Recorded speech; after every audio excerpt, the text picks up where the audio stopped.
The concept of selling daughters into servitude, particularly as described in ancient religious texts, is a complex and sensitive topic that requires understanding the historical and cultural context in which such practices were recorded.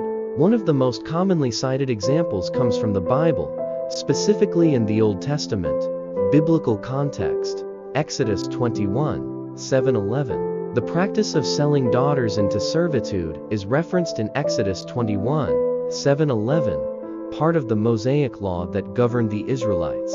The passage reads, "If a man sells his daughter as a servant, she is not to go free, as male servants do. If she does not please the master, who has selected her for himself, he must let her be redeemed. He has no right to sell her to foreigners, because he has broken faith with her. If he selects her for his son, he must grant her the rights of a daughter. If he marries another woman, he must not deprive the first one of her food, clothing, and marital rights.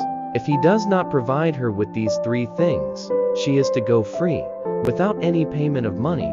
Understanding the passage, economic and social context. In ancient times, families often faced severe economic hardships, and the selling of daughters into servitude was seen as a way to secure her future. It was not equivalent to the modern understanding of slavery, but closer to a form of indentured servitude. The daughter might be sold to become a servant or concubine, often with the expectation that she would be treated with dignity, and, in some cases, married into the family. Servitude with protections. While the idea of selling one's daughter might seem troubling by modern standards, the text emphasizes protections for the woman. The man who purchased her could not simply discard or abuse her. If he decided not to marry her, or if she was promised to his son, she was to be treated with the rights and dignity of a daughter. If those rights were violated, she could be freed.